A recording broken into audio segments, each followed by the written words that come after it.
Bien-aimés frères et sœurs, vous connaîtrez la vérité et la vérité vous affranchira. Ça, c'est pas moi qui le dis, c'est la Bible qui le dit.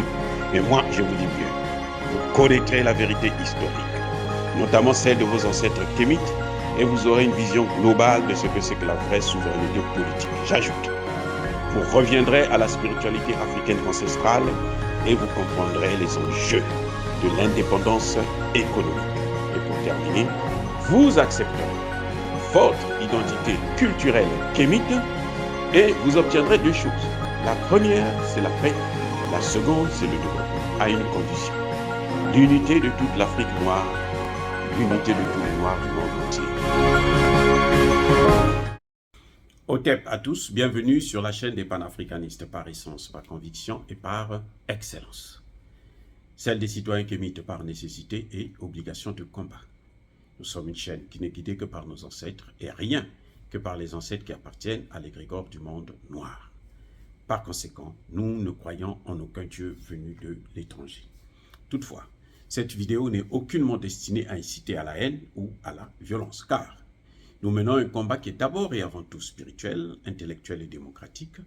Ensuite, il est politique, géopolitique et géostratégique, contre l'impérialisme, le colonialisme, le néocolonialisme et l'endocolonat, qui sont tous qualifiés de crimes contre l'humanité. Nous menons ce combat sur la base du principe fondamental que nous avons hérité de nos ancêtres kémites, qui est celui de la Mahat, c'est-à-dire solidarité, vérité et justice. Vous êtes donc en droit de connaître la vérité et nous avons l'obligation de vous dire la vérité, rien que la vérité, afin que justice soit rendue au continent africain. Et ça, c'est notre modeste contribution dans cette noble lutte en faveur de la souveraineté, la dignité, la solidarité et l'unité africaine. C'est exactement ça que nous appelons le panafricanisme. Bien-aimés frères et sœurs, je veux encore une fois de plus revenir sur la conférence de presse d'Emmanuel Macron à l'Élysée avant son voyage en Afrique. Et je veux notamment parler du Congo démocratique. Emmanuel Macron s'est vanté d'être le seul pays à former les militaires congolais. C'est-à-dire que, tu sais que dit, qu'est-ce que tu as ce type-là? Qu'est-ce qu'il a? Mais lui, il mange quoi pour être si ridicule? Et Emmanuel Macron, il avait pris un joint de plus ou bien? Qu'est-ce qui se passe? Il dit que c'est lui qui forme l'armée congolaise. Ah bon, les officiers congolais, hein? Et ils font quoi? Le résultat, c'est lequel? Quel est le résultat? Quel est le résultat? Vous ne pouvez pas former les officiers congolais d'une part, et puis armer le Rwanda d'autre part. C'est-à-dire que c'est incroyable. Et tout ça, Tshisekedi ne comprend pas. Jusque-là, ça dit que ce type-là, il ne va jamais comprendre. Il est complètement bouché et aveugle. Non. On a beau lui dire que la situation en RDC, la crise en RDC, c'est les États-Unis, c'est la France, c'est l'OTAN. Ah oui, Emmanuel Macron, vous voyez, là il parle, c'est pour aller... Mais il y a un journaliste qui a posé la question, qui lui a dit, mais ce qui se passe en RDC là, quand est-ce que vous allez condamner le Rwanda? Emmanuel Macron a été évasif, il n'a jamais condamné le Rwanda. Et oui, je suis désolé, il n'a jamais, j'ai écouté ça à plusieurs reprises, il n'a jamais condamné le Rwanda. Emmanuel Macron vous dit tout simplement que non, mais moi, je dois suivre la feuille de route de Rwanda, je dois suivre la feuille de route du Kenya. Il faut garder l'unité du Congo. Vous avez gardé l'unité du Congo comment? Parce que, qu'est-ce qu'ils ont dit pour l'Ukraine? Est-ce qu'ils ont dit, oh, il faut garder l'unité de l'Ukraine sans donner de l'argent et des armes à l'Ukraine? sans prendre des sanctions contre Poutine. Ils ont pris des sanctions contre Poutine. Pourquoi ils ne prennent pas des sanctions contre le Rwanda? Ça, ce n'est plus le deux poids, deux mesures. Écoutez-moi bien. Ce que Emmanuel Macron est en train de faire là, ce n'est pas le deux poids, deux mesures. C'est plus que le deux poids, deux mesures. C'est-à-dire que c'est ça qu'on appelle la colonisation. C'est ça qu'on appelle l'esclavage. Quand ils veulent diviser un pays, c'est comme ça. Emmanuel Macron a été incapable. Le journaliste a été clair. Allez-vous, quand est-ce que vous allez condamner? Il n'a jamais dit que ce que fait le Rwanda, ce n'est pas bien. Non. Emmanuel Macron dit que Tshisekedi doit négocier avec le Rwanda.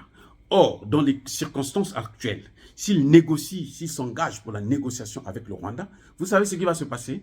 Le Rwanda va dire, bon, moi je garde les positions que j'ai prises là, c'est maintenant la terre rwandaise. Vous allez faire quoi? Vous allez faire quoi? Monsieur Tshisekedi, vous allez faire quoi?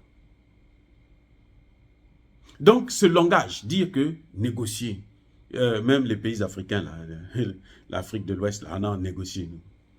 Non. Aucune armée étrangère. Oh, le Premier ministre malien a été formidable.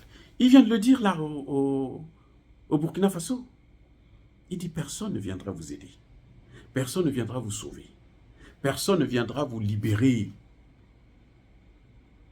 C'est votre armée. La seule chose qu'il faut faire, c'est de choisir des partenaires sérieux. Pas c'est Emmanuel Macron qui vient à l'Élysée pour dire que c'est moi qui forme les officiers congolais. Alors qu'on sait très bien que l'armée congolaise est défaillante. Et quand vous formez une armée, vous lui donnez les armes. Elle ne lui donne pas des armes. Elle n'en a pas. La France elle-même, elle est à court de munitions. Vous savez les chars là. Pourquoi la France n'envoie pas ses blindés? Hein? Les Charles de Gaulle là. Le Charles de Gaulle ou Leclerc. Pourquoi ils n'envoient pas ça? C'est parce qu'ils n'en ont pas. Ils n'en ont pas assez. C'est pour ça qu'ils n'envoient pas ça comment vous appelez ça? En Ukraine. On a dit à Tshisekedi, va voir les Russes. Eux, ce sont des partenaires sérieux. Quand tu achètes des armes chez eux, ils te livrent les armes très rapidement. Et ils te forment les gens pour utiliser ces armes. Ce qui n'est pas le cas pour ces Français-là. La France, là, vous leur donnez, même les États-Unis, vous leur donnez l'argent. Ils prennent l'argent, ils empochent l'argent et ils ne vous donnent pas les armes. Quand ils vous donnent les armes, ils ne vous montrent pas comment il faut les utiliser. Mais il y a des pays comme l'Arabie Saoudite qui se plaignent. Ils disent, mais attendez, les avions, les F-16 là, des Américains, pour les piloter là, il faut chaque fois demander un code qui dure 10 heures. Après 10 heures, ce code n'est plus valable. L'avion est au sol, cloué au sol. Jusqu'à ce qu'un autre jour, il vous donne encore 10 autres heures. Vous avez déjà vu des choses comme ça? C'est sérieux ça? Dites-moi, c'est sérieux?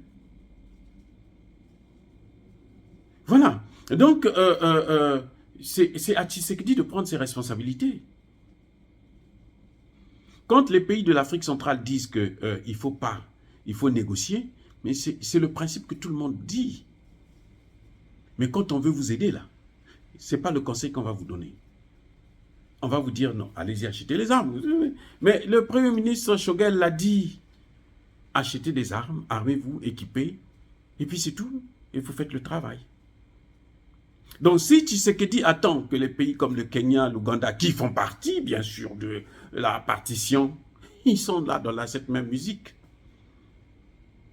Ils sont là dans la musique. Si ce sont eux là qui vont venir sauver le Congo, ce n'est même pas la peine. Ne comptez pas. Ne comptez pas.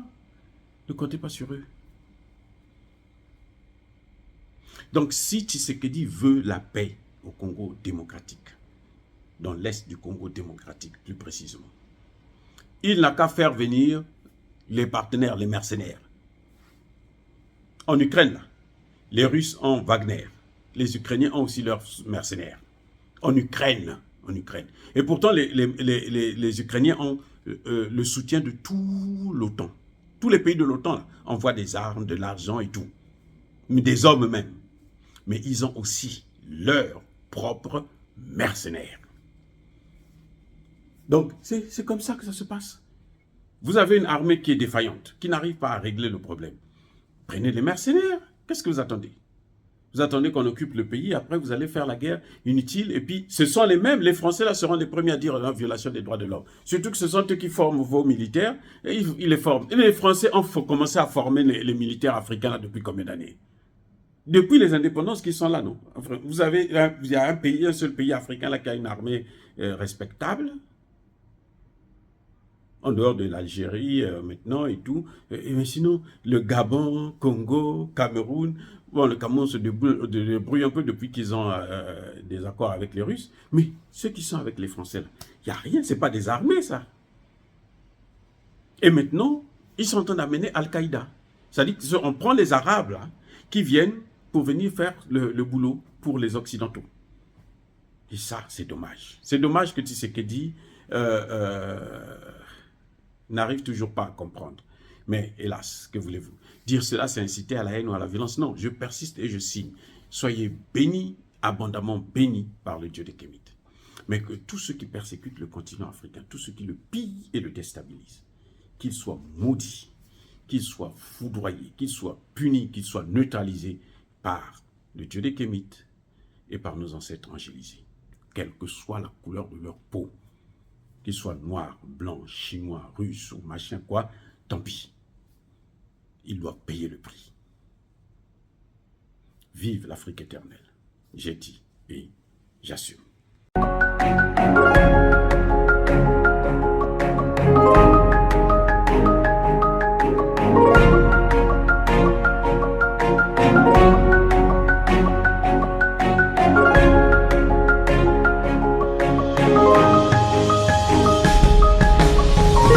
Eux, ils marchent par la foi et non par la vue.